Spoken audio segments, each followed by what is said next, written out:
وأشهد أن محمدا عبده ورسوله صلى الله عليه وعلى آل بيته الطيبين الطاهرين وعلى أصحابه أجمعين. عباد الله، اتقوا الله تعالى واعلموا أن التداوي من الأمراض بالأدوية من اتخاذ الأسباب، فإذا كانت الأمراض قدرا من الله تعالى فهي من المقادر القابلة للتغيير، تستوجب المعالجة منها بالدواء. يقول الرسول صلى الله عليه وسلم: ما أنزل الله عز وجل داء إلا أنزل له دواء علمه من علم وجهله من جهل.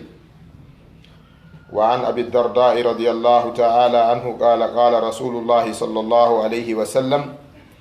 إن الله أنزل الداء والدواء وجعل لكل داء دواء فتداووا ولا تتداووا بحرام. غير أن المسلم لا يجوز له التداوي بالمحرم كالخمر أو الخنزير وغيرها. قال النبي صلى الله عليه وسلم: إن الله لم يجعل شفاءكم فيما حرم عليكم. فمن الأدوية المباحة ما جرت عليها العادة في المستشفيات، سواء أجري التشخيص طبيب أو طبيبة فلا بأس بذلك شرعا. عباد الله، اعلموا أن من التداوي المشروع أيضا الرقى بالآيات القرآنية والأدعية المأثورة النبوية. قال النبي صلى الله عليه وسلم: اعرضوا علي رقاكم، لا بأس بالرقى ما لم يكن فيه شرك. فقد كان النبي صلى الله عليه وسلم يدع يده الشريفة على المريض ويقول: اللهم رب الناس اذهب البأس، اشفي وأنت الشافي، لا شفاء إلا شفاؤك، شفاء لا يغادر سقما. رواه البخاري. وقال النبي صلى الله عليه وسلم للذي شكا إليه وجعا: دع يدك على الذي تعلم من جسمك وقل بسم الله ثلاثا وقل 7 مرات أعوذ بالله وقدرته من شر ما أجد وأحاذر. رواه مسلم. musidɓe julɓe tedduɓe, caggal yettugol Allah subhanahu wa ta'ala waɗɗo en julɓe, neminiri en cellal ɓalɗi, tumbidiri en ɗo fi nde ɗo moƴƴere mawnde woni tottugol oɗo farilla wonɗo e daaɗe meɗen ko wiyete juulugol juma. nema e nemaji Allah tabaraka wa ta'ala o wi: idha nudiya lissolati min yawmi ljumati fas'aw ila dhikrillahi wa dharul bay'a. Si tawi noddinanama juma on, haɗa yacce faade anditoygol Allah ngol, acci ton kala ko jokkuno ɗon. wa dharul bay'a ay ko utruku a'malakum allati lakum fiha manafi'un, ko kala ɗin golleji mon ɗi andanɗa hoore ma iɗon mari nafa e majji terteɗi, aron anditugol Allah tabaraka wa ta'ala. ko ɗum waɗi haray woɓɓe go faljayi kala ka Allah wi zicrullahi ɓe nawra ka wirdagol. ɗum ko khata'un min akhta'il fahami al insani. neɗɗanke hino yiɗa hunde, yiɗa ko moƴƴi kon, o faljora e nder fandanagol ngol. ɓe wi noon: man akhta at-tariqa lam yaksud al-maqsad, woppuɗo laawol ngol wo o hewtata ka fanda ɗon. Allah tabaraka wa ta'ala ko wiyete zicru kon ka alqur'ana emo fecci ɗum pecce tati. emo wiya en zicru wonde ka alqur'ana hara ko gollal ɗengal yankowal. o wiya wonde zicru ka alqur'ana hara ko golle tere yankoje. o wiya kadi wonde zicru hara ko miijitagol, funo ka alqur'ana. uzkurullaha dhikran kathiran wa sabbihuhu bukratan wa asila, ɗo ko bil lafzi wa amali lisan. ɗum ɗo ko ɗengal, wolirgol ɗengal, wa sabbihuhu bukratan wa asila, ɗum ko bimbi e kikiɗe haray jante Allah mawni non mo laɓɓi non mo. e nokkugo kadi mo wiya kanko Allah: inna fi khalqi samawati wal ardi wa ikhtilafi al-layli wan nahar la ayatin li ulil albab alladhina yadhkuruna Allaha qiyaman wa qu'udan wa ala junubihim. jonnon wa baqiya lana khitamul aya ko heddani en ɗo ko timmode ayeje ɗen Allah wi wa yatafakkaruna ko gar ayeje ɗen non a yeehi ha oto on ko neeɓi dogude ngal garso yeyi garsirde ayeje ɗen ɗo ko wa yatafakkaruna ɗum ɗo ko zicru tafkiri miijito fi Allah e zicru go kadi no toon on ɗon ko tereyankojo Allah tabaraka wa taala wi idha nudiya lissolati min yawmi ljumati fas'aw ila zicrillahi ayu zicrin huna azicru al amali assola ko julde nden joni noon Allah wi si noddinama ñande juma terte kala ko jokkuɗo ngaron andi ton Allah wazarul bay'a terte ko jokkuɗon kon ngeyguji moɗon e mecce moɗon terte ɗum aron andi ton Allah tabaraka wa taala fas aw yahon fas aw yacco ɗon fas aw wuggo ɗon fas aw dawon dawgol ngol kadi naargol ka julide 7 heures ma 8 heures juliddaje ɗen hadihi l masajid annabijo sa sallam ɓe maki innama buniyat li zicrillahi wa li tilawati l qur'ani wa lissola julide naka hoɗe julide ko waɗiraka ka Allah jante qur'ana jange o julane ɗum waɗi sayyidina Umar radiallahu taala anhu arno tawi goɗɗo bimbi ka julirde o du'animo o weltanimo o aroy kadi ñalorma o tawti ɗongoya o aroy kikiɗe o tawti ɗongoya o wi ene onon kan on iwata ka julirde ɗo o yayni hi menen meɗen ɗo minen ko minen woni zakiruna allaha kathiran minen gollamen ko anditugol tun Allah sayyidina Umar maki o ñamata o yarata o yawi min ñamay min yaray wo on yaltata ɗaɓɓoyon ko ñamon yaron o yawi Allah no addude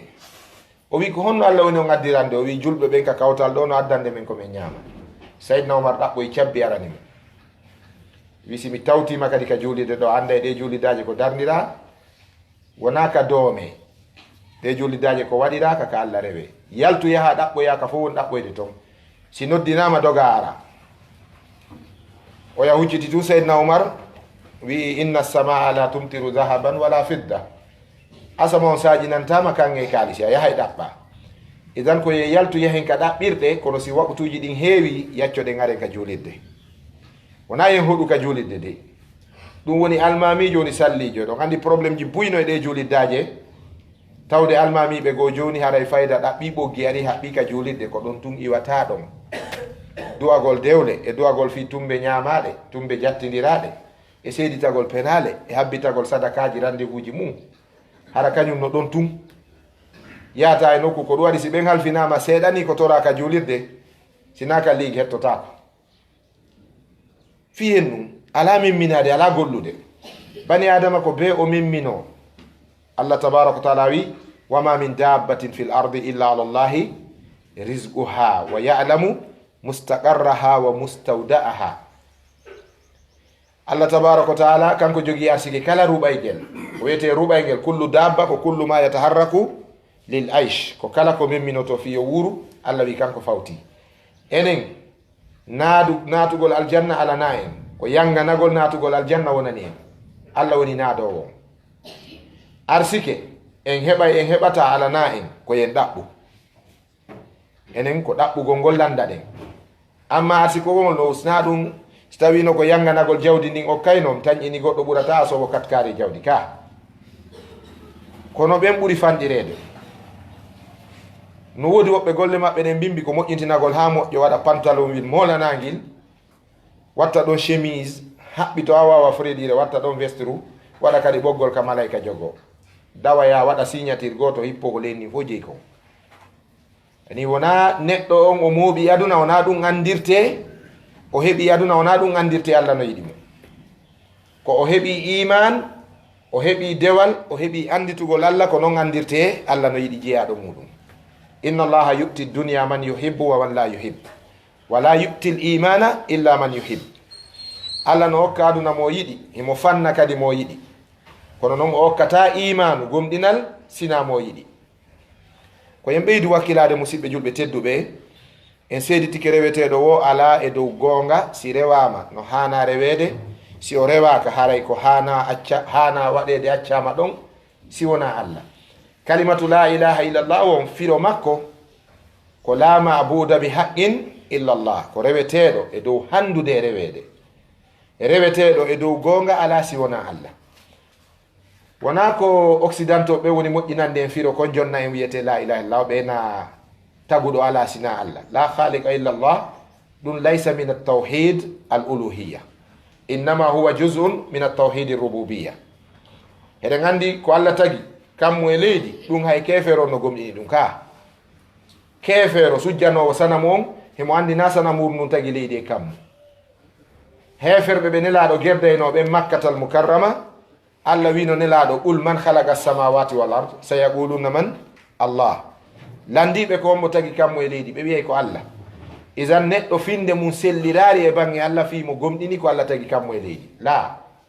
andugol ko allah tagi kammu e leydi mawninira mo fi konko mawni ko waɗi ɗum ko hunde duñayde neɗɗo on faade e hettodirgol makko e allah tabaraka wa taala tawhidi tigi tigijo on ko tawhidul uluhiya wiyete tawhidul ibada ko mo wotindingol allah wajjinɗinamo ka nder dewal ɗum ɗon welaafi ɗum ɗon welaafi accident ji buy ko ɗon heɓi nde seeditiɗen wonde reweteɗo o ala si wona allah seeditiɗen wonde annabi meɗen mouhammadou ko nulaɗo e hoore goonga fellite musidɓe julɓe tedduɓe kala arɗo ka hoore leydi ɗo o wi'i ko o julɗo o ɗaɓɓimo jokka ko wona nelaɗo o hayri annabijo sa sallam ko annabajo gonginteɗo mo fennetake ɗofteteɗo mo yeddetake jokketeɗo mo lundetake andinorteɗo dewal mo rewetake o faami yani kanko nelaɗo ko ya ɗoftomo na ya yeddumo ko ya jokkumo na ya lunnomo ko allah rewata kono koye nelaɗo jangata dewal ko ɗum waɗi kala tawɗo almami mum e ceerno mum e karamo ko mum ko woni naɓude ɗum ko faade e iwtirgol ɓawo nelaɗo haray a heeɓi ceernojo mo andanɗa hoore ma ko o safinatun min sufuni najah ceernojo jeeyaɗo e laaɗe malal sa heeɓi ceernojo noddo ma e teddule muɗum karamat al insaniya kañum koyo teddu tun fi nelaɗo sino faala rukete to hittinafi ko iwri e nelaɗo hittinafi nelaɗo kañum yo teddungal mum kañum timmu tun haray an waɗɗike laana yulka laana yuluka ko ɓe wiyete ulama ussu karamokoɓe bomɓe karamokoɓe koyeɓe noddan nelaɗo noddani allah ceerno fo ko yo noddan nelaɗo ɓay nelaɗo ko allah noddani si ceerno ma on humima e nelaɗo ko honto humoyay ma kaka allah tabaraka wa taala si ceerno ma on humima e makko kanko ceerno on jammaɗa o wara ko kaɓɓol ko o humori ka nelaɗo o humirma sina ɗum haraya lutti jokketeɗo on ka diina ñentinteɗo on ko goto annabijo on sallllahu alayhi wa sallam karama koɓe goo wurin ka islam ɗo hino añigol kolngol mazahib ko koyete mazhab min miɗo e mazhab kaarijo karama koɓe goo ɗum no metta ɓe cepp sabu kalima al mazahib inda badi l ulama ko kalima bid'iya ko konngol ngol andanɗa hoorema karama koɓe goo no bidi'ingol wi'ugol mazhab kaarijo mi jokki mazhab kaarijo la ko jokkete kon ka islam ko almanhaj ayu manhajin almanhaju nabawi manhaj ko laawol annabijo on sallllahu alayhi wa sallam huwa alladi yuttaba wala yukhalaf karama koɓe ɓen konnguɗi maɓɓe ɗin no jaɓe hiɗi acce ɗon ko woni ɓe yawetake gando on haysi o falji gando fellite gando bonɗo no ɓuri majjuɗo moƴƴo gando bonɗo no ɓuri majjuɗo moƴƴo ɗon andi enen ɗo fop nanoɓe pular ɓen si goɗɗo ari kama joni o wi walliɗo mi heɓa ɗo tiga hoye seeɗa awdi ɗo a yaltini kaɓɓe ɗiɗi awdi tiga a wi ɗeɗo ko ñolɗe ɗeɗo ko bonɗe ɗen kaɓɓe ɗon ɗiɗi siko an fewtina ko haɓɓere on de ƴettata ko haɓɓere ñolɗe ɗen ka wiya ɗon ɗo ko ñolɗe ka sabu koye nder ñolɗe ɗe yani e nder bonɗe ɗen koye nder tigaje bonɗe ɗen tamƴina a heɓay ko hoccitoɗa ha heɓa awdi na ɗo ka tigaje ñolɗe ka hakkude janguɗo e neɗɗo mo janga ɗo geli e hadis o no woodi wonde nawmul alimi afdalu min ibadati l abid neɗɗo janguɗo ko ɗaani kon o feƴƴiɗa o ɗaani emo huyli on no ɓurani allah ngol ɗoygol makko ɗon no ɓurani allah maccungil falangui rewde allah jangata si neɗɗo jangata la hayra fi jahilin neɗɗo mo jangata suɓiɗo moƴƴere moƴƴere ala e makko ka diina meɗen wona diina majjere ni simoje 114 ayeje guluje jeego e temedde jeego e jeego aye walno habbi en koyen hunjoɗe koyen wawde koyen andu ko ɗe wi koyen gollitirɗe ñobbugol juuɗe jooɗo yondinoro mi nani no yonay ɗum ko be jange la budda min al ilmi si en jangari ko tana o wi musidɓe julɓe tedduɓe e koyen anditu ɗo fi o ñawdagol o wi anden ñawdagol ngol immorde ñabbuɗi ɗin ñawdoro ñawdale dagiɗe ɗen o wi ɗum no jeeya e piiji ko islamu addani en jogitora sababuji ɗin koyno ittira ñabbuɗi ɗin ɓe mana ko ɓe woni yewde ɗo kala nawnuɗo yo ñawdo kono noon yo ñawdor ko dagi kon ɓe holli wonde annabijo sallallah sallam ɓe maaki wonde d' abord khutba on taw liigon holli en wonde ye gandu kala nawnare nde allah addi ka hoore leydi ɗo allah no waɗaniɗi lekki nde nawnare wiyetede sida VIH eɗen gandi portoɓe mbayɓe découvrir nde amérique ko ɓe adi nde fembude inde ko MST STD ɓena MST maladie sexuellement transmittive ko fiyen ɗum nde nawnare wiirano MST maladie sexuellement transmittive ko nawnare ko jina woni nene e baba mayre nelaɗo sal sallam mako no wonde si yimɓe ɓen tertaki jeeno ngon allah jippina e nawnare tilfayde ɓe majje lekki mayre sida on ɓay yaltiti ko sengo amérique sida aɗa yiyede kono portoɓeɓen ɓe jofinɗina en enen ɓale ɓen enen julɓe ɓen kala piwum salte on iwrugum ka maɓɓe ɓeyna ko maladie tropicale africaine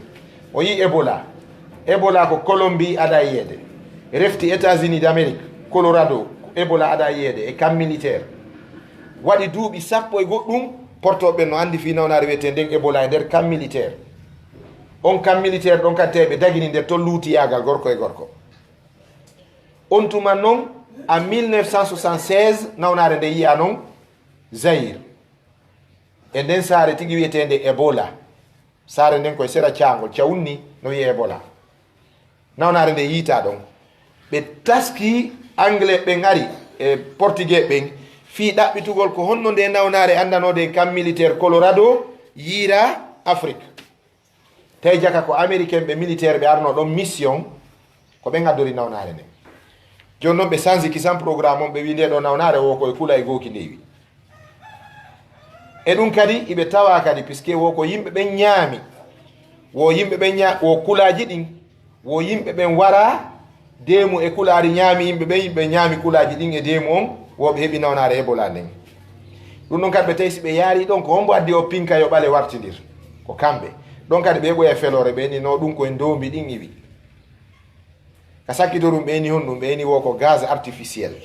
mana ko moƴƴina ko goɗɗo ɗum fuuti kono andaka hombo ɗum fuuti tayle gunno on ko honto woni avion walliɓama Georgie Risi ɓe wi'i wo ko liɓi avion wal ngal kon risɓe ɓen ko liɓiri avion wal ngal kon hari américain ɓe expert ɓe no de ton ɓe jogui keesji fi yawgol sakita ebola on e nder ris afrique noon tawi avion wal ngal waɗi destination ngal ari afrique ko ngal iwi afrique ɗo ko ngal yahata on tuma ɓe liɓi ngal fi ɗum ɗon kadi fuɗɗa wolede ɓe deƴƴi hokko enen ɓe jafota e daiman o abadan puisque ɓalejo on mi anda si koko sukundu raɓɓiɗi kon est ce que honɗum haqqilkinno fanɗi est ce que gandal ngal ala kon no weeli ɗaynude nawnare si yimɓe jarriborama nawnare koyeɓe immo ɓe ɗaɓɓa lekki mayre kono noon hara kala nawnuɗo yo ñawdo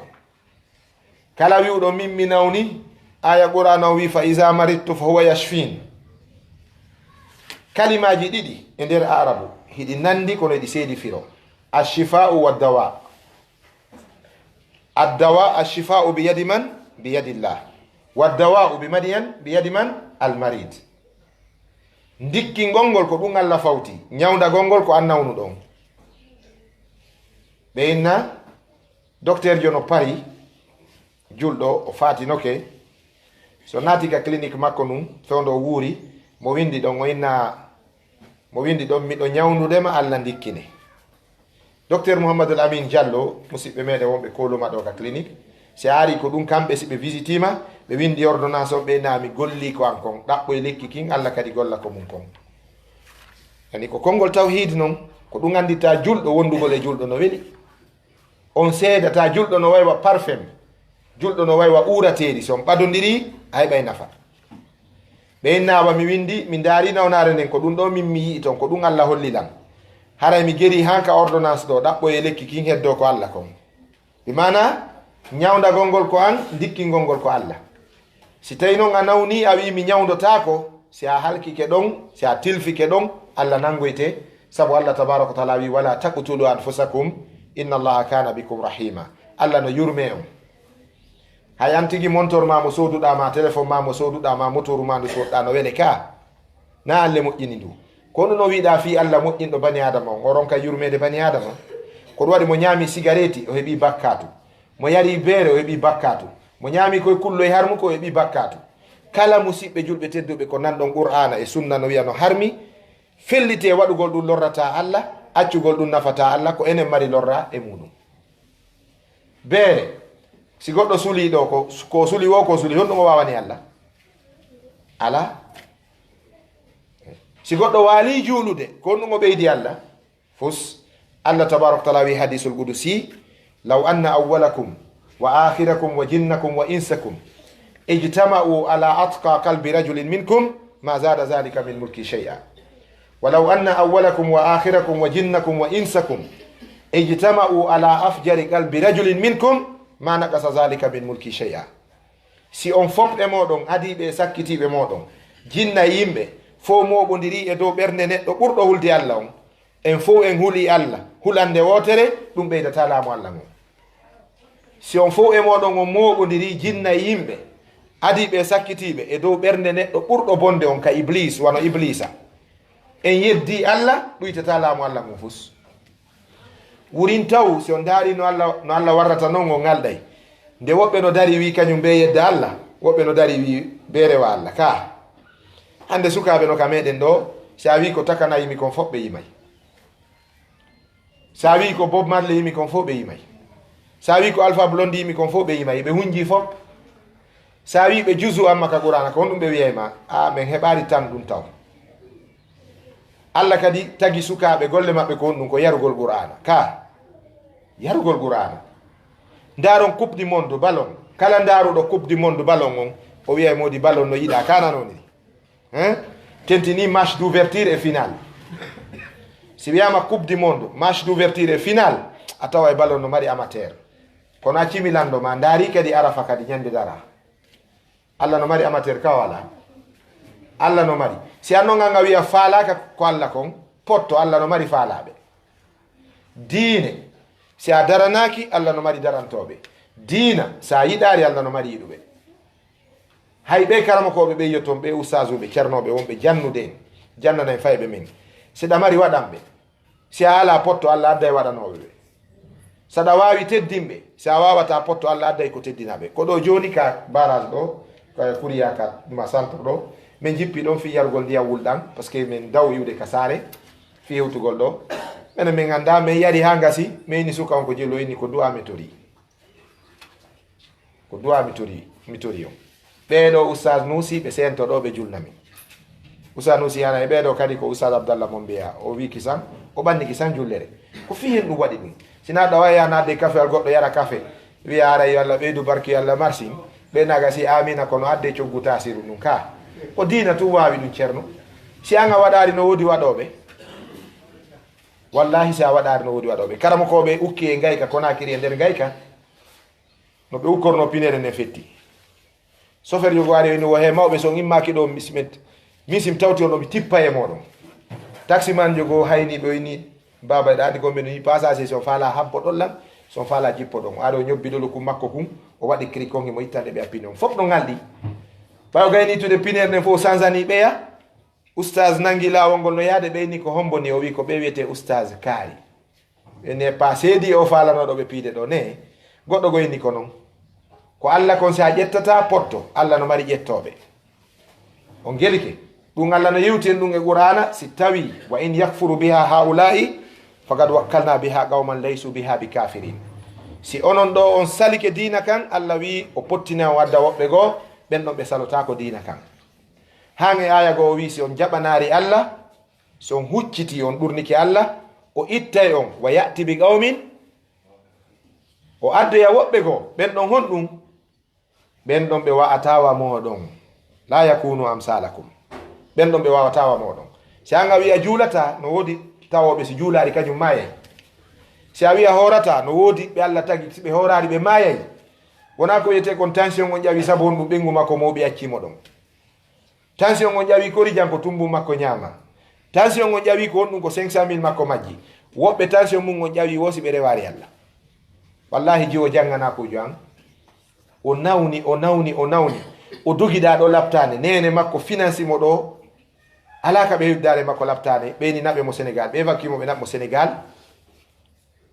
docteur jo Sénégal inni wo min d'après ko mi waɗi kon ɗo fuhus jiɗin ɗo fop mais yaari fu sinaji o no mari stress mari ɓittende wonki landemo ko honɗum woni mo muusude ka ɓerde makko e faaleji makko ittanomo ɗum o dikkay ɓe landiji wo ɓeyni yetimen kon ɗum ma tampinde wo waɗi lebbi tati baban no toganila yawgol ka duɗal ɗum walanaki lam lebbi tati baba ngan no toganila yawgol ka duɗal ko ɗum woni nawnare nden docteur jon ƴetti paasi sénégalais jo ɓayɗo gandi ɓen no andi neɗɗanke yagal dokkal eno bani adama wondirte Sénégal no acci e ɗum jikku neɗɗanke yagal ɗum ɗon kan ɗum ɗon heɓe addira ɗum mi naari sellugol finde kono ɓe ala ɗimmo Afrique ɗo e ko wiyete neɗɗanke yagal docteur yo jonni ɓe paasi o wi wugge oɗo tan cippiniremo ka suudu nawremo ka o itta toon jiwo nene makko ari wi ɓe makko haysi on wari daylan e kaari ma joni o janggay koko wiwɗon kon o taw yo ka duɗalon nde nawnare ɓen makko eni ɗi mi finance ɗo teleren 10 millions doggol laptane examen je piiji si mi anduno ko ɗum haɗayno mi fotinoke yo hutu ka duɗal ɓenni yahu jiwon ɗo ko rondaɗo adda ka duɗal ɓay o ƴetti darsu makko ara noon o seppi wartone hoore makko ka suudu ko on ɗum woɓɓe weltorta mi yetti Allah ɓe wiyota mi yawmi jangga alhamdulillah woɓɓe ko wiyata min yetti Allah oustaz wi min fermi yontere hay moko baɓe kikalaɓe janggoɓe ka juuliddaje sabburdu suuma e no weliraɓe fi jangetake suuma e kikalaɓe non moko baɓe si anga wi a faalaka Allah no mari faalaɓe esan si en nawni koye ñawdo ko ɗum khutba men woni yewtude jomiraɓe gande ɓe wi nawnaje ɗen ko tati ko nawnare ruhu maradul ruh an nafsi e maradul jismi e ko wiyete kon maradul fikra bani adama no nawna nawnaje tati wonki ki nawna ma miijo on nawna ma ɓandu ndun nawna ko honno wonki nawnirta wonki no nawnira sabu keferako si neɗɗo woni kefero fa huwa maridun ruhan maradun ruhiyun on ɗon ko nawnuɗo kefero ko nawnu ɗum haysi ko ñawdowo haysi ko docteur jo naafigaku ko nawnare majjere ko nawnare seede mum ko ɗum Allah wi fi ɓeya ka suratul baqara fa zadahumullahu maradan ayu maradin hina aljahlu wal imtira ko majjere e sikkitare wanni fa ɗiɗo fof ko ɗi nawnare ko on woni nawnare miijo ko bani adama moƴƴinanta ɗum hoore mum wano susiyagol piiji ndam si heɓi bani adama o nawnay ka miijo debbo mo goɗɗo yiɗi si on dogi accima a nawnay ka miijo marnoɗo jawdi si ɗi lanni few o nawnay ka miijo laaminoɗo teddi si o follori jasinede o nawnay ka miijo karamokojo si heɓari ko janna e ko waajo o nawnay ka miijo njulajo si heɓari ko sodana ɗum makiti mum on o nawnay ka miijo remowo si remi ndiyan ɗan yawari arde o nawnay ka miijo ko mboni ala nawnare miijo ko feetuɓe ɓen e fayɓe ɓen pay koy koye ala nawnare miijo koɗo waɗi avion wal feƴƴa ɗo pay koyna avion baba gonni fokkita madina iɗa jiɓi si haɓe coggu paasi mabbanaru inna baba soɗanelan avion andi on ɗo ganda taw ko wiyete avion ka sabu ko woni wiide avion ko na avion on ɗon ala faale ko ɗum waɗi Allah fawarimo dewal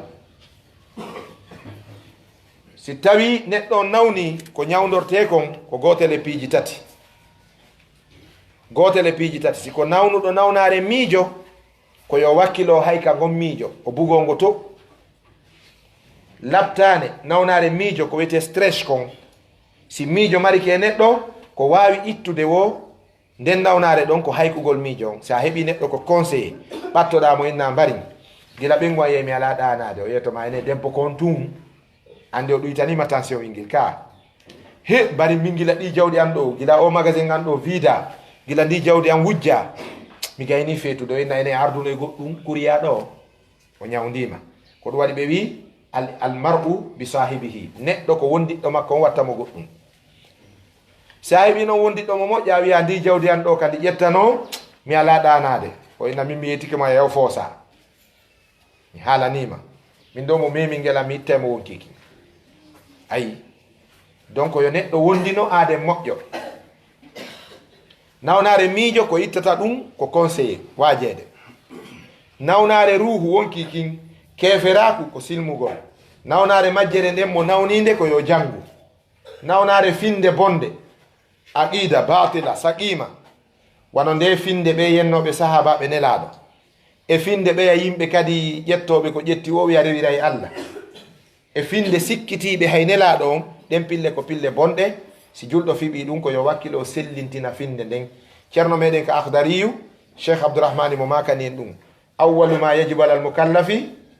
tashihu imanihi summa ma'rifatu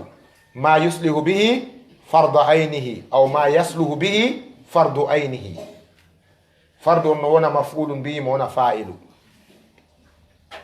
yasluhu bihi fardu aynihi aw yuslihu bihi fardu aynihi ko noon on tigi gerdata so nawni nden nawnare ɗon ko wiyete nawnare ruhu kon siko keferaku yo silmu siko sikkitare yo gomɗin siko majjere yo jangu siko finde bonde o fiɓi Allah yo ittu amma nawnare ɓandu ndun ko ɓandu ndun musete kon wano korteru ndun ma pali on ma typhoïde on ma cancer on e ko waya muɗum ɗum no ñawdire kadi noneji ɗiɗi hiɓe janti ɗum ka khutba meɗen ɗo kamɓe ligue islamique on hino ñawdire no wowirɗen noon yahugol ka labtane ñawdo e juuɗe docteur jo on fiɓa noon finde sellude e ñawdagol ngol wonde docteur jo on o ñawdete woni ko woni dikkinowo on Allah sa fiɓi tun wonde docteur jo on o ñawday o dikkinayi haraya shirki c'est que c'est un peu difficile à comprendre quoi. Il y a la guérison et le soin.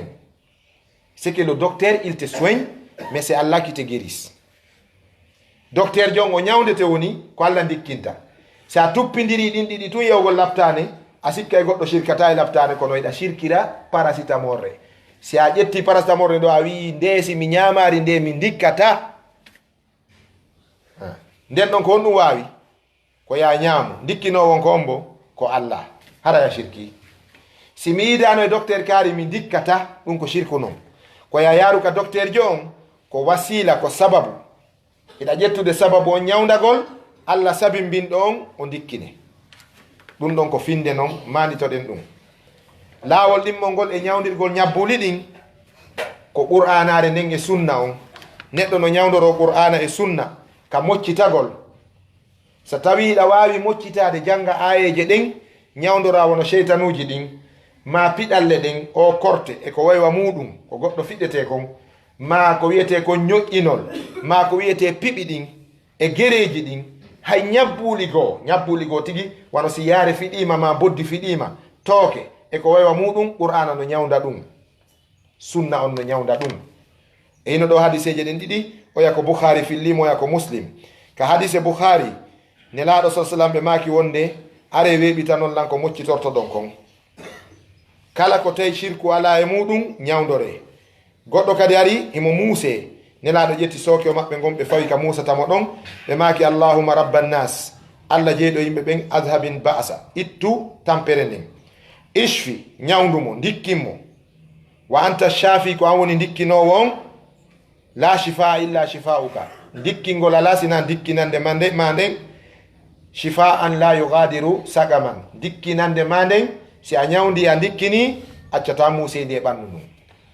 oya kadi ari o wi nelaɗo miɗo muuse sahabajo goo chaka inda nabi sa sallam wajan o ari o wi nelaɗo miɗo muuse nokkel kaari nelaɗo maki da yadaka ala alladi taallam ka wonaɗa muusede ɗon fawɗon jungo ma gon maka waqul wiya bismillahi salasan wiya bismillahi laaɓi tati fawa jungo mum ka musata ɗon wiya bismillahi laaɓi tati wiya kadi a'udhu billahi wa qudratihi min sharri ma ajidu wa uhadir wola ɗum laaɓi jeeɗɗi a dikkay o yeye waɗi tum tungo dikki ɗo gandi ko hatta ɗum battina e meɗen enen go tawhidiji men ɗin sella pille ɗen sella ɗiɗi aray ɗen sikkiti on ɗon o waɗi ɗum tungo dikki Abdullah ibn Abbas ñande go goɗɗo arno ka makko o wi ibn Abbas reedu am musilam ɗum neeɓi ibn Abbas ni yaro e juuri jaranle tati woɓanɗe tati o yahi wonoy seeɗa wari o inni ibn Abbas mi yari juuri ndin mi dikkari ibn Abbas ni a fenay a yarani juuri wallahi a yarani juuri ko goɗɗum yaruɗa jilla juuri o yawiyami ɗe hade mi yaroya o woni seeɗa kadi wari o inni mi yari kadi ibn Abbas ni wallahi sadaqa rasulullahi wa kadaba batnuka nelaɗo gongi reedu ma ɗum feni si tawi no dikkari a wana muusu reedu ko goɗɗum woni nder ton nelaɗo gongi ɓe maki juuri ko lekki o yawi wallahi gila mi arno ka arande lawol mi yaru juuri ndin ka arande lawol reedu an ɗum ɓuuɓi mi yariti ɗimmu reedu an ɗum memmini ka tammum ɓutti hok har mi jarriboto mawni mo faami yotere nden o jarribi ibnu Abbas andugol ko woli ko simo feŋi on faami donc ko nelaɗo tinni ko fof no ñawdore ñawdorte kono noon ɓe holli en ka khutba ɗo wota gooto ñawdor ko harmi kon nelaɗo maki Allah jippinaari lekki julɓe ɓen e ko harmi nelaɗo maki ñawde si on nawni kono taw ñawdor ko harmi kon no jeeyi ko harmi ko yimɓe woni ñawdorde beere bobo hoygoɓe yarnay ɓe ƴiiƴan keku e haɓɓugol ɓe ɓokkoy e ko waywa muɗum e beere ɓe na banjire nden ko lekki feti banji ko lekki feti ɗum noon banji no nangude hay feti no nangude hay soppoɓe banji ɓen faami donc buyno ñawdorde ɗum ñawdortaki kala ko harmi ñamugol harmi yeeyugol harmi ñawdorgol ceerno Samba mo mbeya ɓe helani en haala kam fof e gimɗi maɓɓe ndaren ogirde malal ɓe maaki wata ñawdor coora ko jarra buye wata faggor korte ko nando keɓal wata ñawdor coora ko jarra buye wata faggor korte ko nando keɓal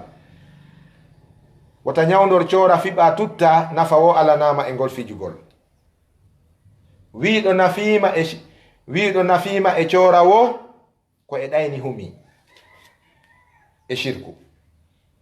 wata ñaamu ko jiibi ko hirsante korteji e koyɗi e durnanagol ɓe waɗi ɗum bayt ka deftere maɓɓe ogirde malal wata ñawdor coora ko jarra buye wata faggor korte ko nando keɓal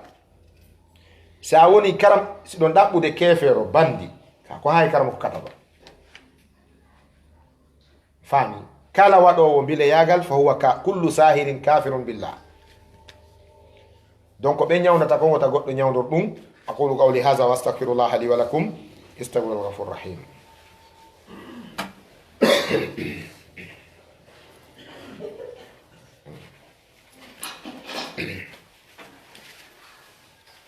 بسم الله الرحمن الرحيم الحمد لله رب العالمين والصلاة والسلام على رسول الله نبينا محمد وآله وأصحابه أجمعين عباد الله اعلموا أنه ينبغي على المسلم إذا نزل به مرض أو ضر أن يلزم الصبر فلا يسقط أو يندم كما هو الحال عند البعض وأن يحسن الظن بالله تعالى من أنه سوف يرحمه ولا يعذبه ويغفر له قال الله عز وجل في الحديث القدسي إذا ابتليت عبدي بمصيبة في بدنه أو في ماله وولده فاستقبل ذلك بصبر جميل استحييت منه يوم القيامة أن أنشر له ديوانا أو أنصب له صراطا فأدخله الجنة بغير حساب. ndo tuyoni khutba e yewtere en jamni Allah subhanahu wa ta'ala e dow nema islam en duwani ke annabi meɗen muhammadin sallallahu alayhi wa alihi wa ashabihi wa sallam o wi jiyaɓe Allah ande de ko hanani julɗo si tawi nawnare jippike makko ɗum woni si o nawni iza alamma bihi maradun si tawi nawnare nangi julɗo haray ko adimo fof waɗɗade taw ko yo duumo e muñal yo muñño hara o tikkanari kodduri yo mo tikkanari Allah andi hara o nisari kadi wana woɓɓe wi tanon mi nawni ha mi niisi komi arani aduna ko ɗum won tigi wi ɗon komi nawni ha mi niisi ko Allah tagirilam e noon tagede noon nayi juuɗe ma woni Allah tagi o landaki ma ngol konngol woletake ɗum ɗon ko alhaali yoga yimɓe noon o wi nawnuɗon kadi si a nawni kadi ko ya moƴƴin jikke ɗen e Allah an yuhsina zonna billah nawnuɗo ko yo jikku Allah jikke moƴƴe goo o jikka Allah wonde Allah dikkinaymo ɗiɗi so dikkani nden nawnare Allah yurminiraymo sabu tampere ko tampi konka nawnare tati Allah hafranaymo bakkatuji makko ɗin sabu museji ko woni heɓude kon ko nin Allahu tabaraka wa taala yewtiri hadisul qudusi annabi sa sallam feƴƴinani en Allah wi e on hadisul qudusi simi jarri borike jiyaɗo an on caɗele tampere ka ɓandu makko ma ka jawdi makko ma ka geɗalɓe makko o jaɓɓitori on jarrabuye ɗon muñal fotungal labangal Allah wi min kadi mi hersoyay ñande dargal fontangol mo ɗiri makko ɗin min kadi mi hersoyaymo kikkangol mo sirate min kadi mi hersoyay naadugol mo yiite mi naadaymo aljanna on nani yewtende ka o wi so jarribike jiyaɗo makko e piiji tati ka ɓandu makko goo ɗiɗi ka jawdi makko tati ka ɓengure makko pano mayirede ɓiɓɓe e mayirede rewɓe e mayirede musidɓe e ustorede jawdi e nawnugol ka ɓandu e wano piyede tooñe sifa ko ɓe sukaɓe meɗen heeɓi libériya ɗo e ko fiyen ɗum ɓen fay ɓe wullirante ko piiji ɗiɗi wullo won tigi ara mo wullude e dow wigol ya laytani e jallam hara ko min tigi sabu ɓen ko ɓe shuhada utilu shuhada ɓen ko waraɓe ko ɓe yalɓe shahid noon ndaro moƴƴeriji ndam no fawdirani ɓe ɗon gogo ko yahuɓe no jangude ahsanul kalami kalamullah deftere Allah nden ɓe e jangugol ne tayib mo mayino yey jangugol haysi tawina deftere Allah nden hara ko hadise o yey jangugol ma hara ko sharia on o yey jangugol ma aqida ma hara ko luga o yey jangugol fi o faamu dina so mayori hen nela salam maki mata fi sabilillahi ka man kharaja fi talabi ilmi fa huwa fi sabilillahi hatta yarjia fa in lam yarji ay mata fi sabilillah kala yaltuɗo no yaade jangoygol si o arti yeru ko yaltuno kon fof koye lawol Allah woni faamo ɗon so o lutti ton noon hara o lutti e lawol Allah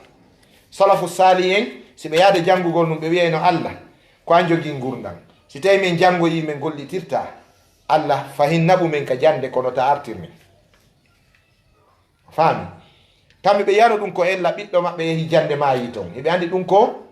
bonheur wona woɓɓe weltorta noon ɓinguel angel yeehi Amérique ɓinguel angel yeehi Europe kamɓe si ɓiɗɗo maɓɓe yehino jangugol o mayiri ton ɓe weltoto haysi ko mecce o ye jangugol gueɗal annabi sa sallam wiyeteɗo Ibrahima on ko mecce ɓe nadunomo ekkitagol bayloyagal ka Abul Qarin ɓay o fatike nelaɗo pooɗuno burmusu maɓɓe on ɓe fitti yeeso makko gon ko lakka kon kaka mbayla museni ni nangimo Ibrahima ɓe bojji gonɗi ɗin jokki hanka waare Anas bun Maliki ni nelaɗon hatno men wullugol hande noon o wulli ɓe maki innal qalba la yahzan wa innal ayna la tadma wa inna bi firaqika ya Ibrahimu la mahzunun wala naqulu illa ma yurdi rabbana azza wa jal andi nelaɗo tigi yurmama ɗo par ce que ɓe falano ɓeydade harana Ibrahimu tum mayiri ɓe tawimo ye jande isan ɓe fay ɓe Libéria ɓe mawɓe ɓe ɓen ko malaɓe ko chance ɓe heeɓi o perdi ko waɗɓe ɓen no wullire kadi sabu hon ɗum sabu janni en wonde jaka julɗo so a yi julɗo no ɓuttini ko julɓe o wuridi na kefeero o wuridi ka wano enen lagine ɗo en anda bone kefeero min ko ɗum waɗi no woodi leyɗe kam mi andi ɓuuri lagine ɗo kono wallahi aduna o fof sinara ko Arabie Saoudite ko ɗo mi suuɓi wurugol par ce que islam men on taw ko sandis e kafe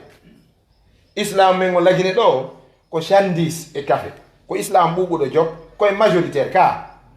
siɗa faala andude ko mbo wiyete kefeero wuuru e leydi keferaku en yi ko feƴƴi ko Central Afrique bangui ka là où les musulmans sont à 9% de la population les musulmans ont été exterminés tabassés assassinés pourquoi mais ananta goto no ina ɗum c'est le terrorisme a faami yotende fewno guerre o Libéria e Sierra Leone hiɗen andi anniji maɓɓe bonɗi ɗin men haray men yaltina ɓe julɓe ɗo ɓe soodi leyɗa men fof ɓe darni juliddaji ɓe yaltay ɗo ɓe ari ɓe huɓɓinge nge helti hoore maɓɓe. O yi kadi ko feƴƴi ko Libéria, sa yi wano lagine ɗo eɗen ɓuttini, les musulmans sont majoritaires, donc les musulmans de la Guinée sont des musulmans de la paix. Julɓe lagine ɓen ko ɓe ambassadeur ɓuttu, par ce que ha hande julɓe lagine wiyaari ɓay komin majoritaire goɗɗo dantaɗo cociru ka. Ha hande ɓe wiyar ɗo école catholique darotako, ha hande ɓe wiyar ɗo feetu maɓɓe marsata e leydi ndin ka. Au contraire e leyɗe goo julɓe ɓen no empêcha waɗugol ɗum ka tata koɓe minoritaire. Donc julɓe lagine ɓen no jeeya e julɓe ɓurɓe moƴƴude ɓe. ɗutti si Allah walli en faami. Annabi sallallahu alaihi wasallam ɓe maaki wonde Allah tabaraka taala wi si mi jarribike neɗɗo ka jawdi makko, mi jarribike mo ka ɓandu makko, mi jarribike mo ka ɓengure makko, wano mayrede sifano koye ɓikkoye ɓe fatori nin Libéria ɗo a tawi aaden goto no mari toon ɓiɓɓe tato. So muññanike Allah, Allah hersoye ñande dargal lettugol mo, hay balansi Allah antanoytamo ñande dargal sako peesane o tulta, mana o naata e aljanna hara ko yafanaɗo, o vérifiantake dossier ji makko ɗin. sa yewti ka tribunal juge avocat yimɓe ɗari ke juge on inni bon ɓeɗo mi wawata ɓe ñawde, are ko ɗum ɗum tindini ko il est libre ka bon si neɗɗo muññi ke jarraboyeji Allah ɗin waro e ñande dargal hara ko yafaɗo. Ayi woɓɓe no mantoro ko min fiɗimo korte, hari ɗum no haylo ɗo mi joɗɗini ndu, a joɗɗini hoore ma ceerno. Hari mo wawi haylo ɗo sonka e hoore amen mi joɗɗinino mo, a joɗɗini hoore ma, ko hoore ma joɗɗinɗa. Ko o wuuri adna ɗo tampini nde nawnare o ko duuɓi jelu sengol e temedere ka, an noon ka yiite ko duuɓi jelu labisina fiha ahqaban, haqabuji alluttoyta ka yiite saabu ko lorruɗa bani adama kon. Joni noon haqabu goto ko duuɓi jelu. Woɓɓe wi si wulure woni laaɓi wulure ko mabdaul haqab, ko fuɗɗode haqab, wulure woni laaɓi wulure. Woɓɓe wi ko si wulureji ɗin limnama ha ka haaɗi ɗon ko ɗon haqabu goto fuɗɗi. Allah noon wi ahqaban, haqabuji ko alhalimore. Isan wota goto jaɓu wadde waɗede no ɓuri wadde. Si waɗama kadi ko ɓuri moƴƴude ko yottagol, yani ko ɓuri moƴƴude ko muññagol ngol, diini yottagol ngol. Waɗaɗo andi waɗama, si wawi yottade islam kondanatamo so ɓurtinari. Fa in uqibtum fa aqibu bi misli ma uqibtum bihi, kono ko honɗum ɓuri moƴƴude. Wala in sabartum, so muññike ko ɗum ɓuri o moƴƴande, ko muññagol ngol ɓuri kala sattede jarrabuye monti jeeɓi. Ɓe fayɓe Libéria no jeeya e ko shawahid seedeji wonde koɓe yimɓe aljanna, koɓe shuhada, gohi ɓe ye janggo deftere Allah nin. ɗiɗi ɓe sukaɓe woɓɓe koye dancing ji wona waroyede ka, woɓɓe koye place ji woni yaade maya, woɓɓe koye manifestation ji politique. ɓeɗo noon no waali e nder suudu alqur'ana ka qur'ana jangete ko ɗon o bone hewti ɓe. tataɓum ɗum ko mone diina, ko mone Allah wona. donc kala hewtiraɗo ɗo sikkuɗa e parti politique jin ɗo josi ɓe fusima ɗo to ɓe bonniɗo a yehi ka hoore parti on a wullitike ɓe sodantama gongal ɓe yurminte ka. joni noon waɗaɗo fi Allah kan Allah acciraymo noon. donc Allah yottantoɓe no sella kadi ka toroɗen Allah, yo Allah yotto, yo Allah ɓuttinir ɓerɗe men, yi'ugol waɗɓe ɗum ɓen no nanga wirta sariya rewna e hoore maɓɓe, ɗum ɗon no sella. haray yo Allah waɗu barki e meɗen, yo Allah waɗu barki e galleji meɗen e golleji meɗen. yo Allahu tabaraka taala barkinan en jumare nde, yo Allah ɓuttinan e leydi men ndin, o waɗa ɓutto geɓal meɗen. yo Allahu tabaraka taala barki ndiyam wonɗan saƴude e leydi lagine, o barkina keniɗi wonɗi wifude lagine, o barkinana en faggale men ɗen. yo Allahu tabaraka taala artike dina laaɓuka. rabbana atina fi dunia hasana wa fil akhirati hasana wa qina adhaban nar. rabbana atmim lana nurana waghfir lana dhunubana wa kaffir anna sayyi'atina wa tawaffana mal abrar. sukaɓe men yaltuɓe wonɓe ka yaasi fof yo Allah reenu ɗum, yo Allah firtanɓe arsikaji yaajuɗi, yo Allahu tabaraka taala hiwɓe, yo Allah reenuɓe, yawɓe fi gandal yo Allah okku ɗum, yawɓe fi ɗaɓɓere jawle yo Allah okku ɗum, yawɓe kadi fi formation ji yo Allah wawinɓe ko naɓɓe ko. enen kadi jooɗiɓe gaaɓe yo Allah moƴƴin fi meɗen, yo Allah yanñu fi meɗen, yo Allah ɓantu fi meɗen, yo Allah moƴƴinan en leydi meɗen lagine, yo Allah taw koye yimɓe aljanna, yo Allah yafana en bakkatuji men ɗin, yo Allah winde en yimɓe aljanna. ربنا أتمم لنا نورنا واغفر لنا ذنوبنا وكفر عنا سيئاتنا وتوفنا مع الأبرار. سبحان ربك رب العزة عما يصفون وسلام على المرسلين الحمد لله رب العالمين. والسلام.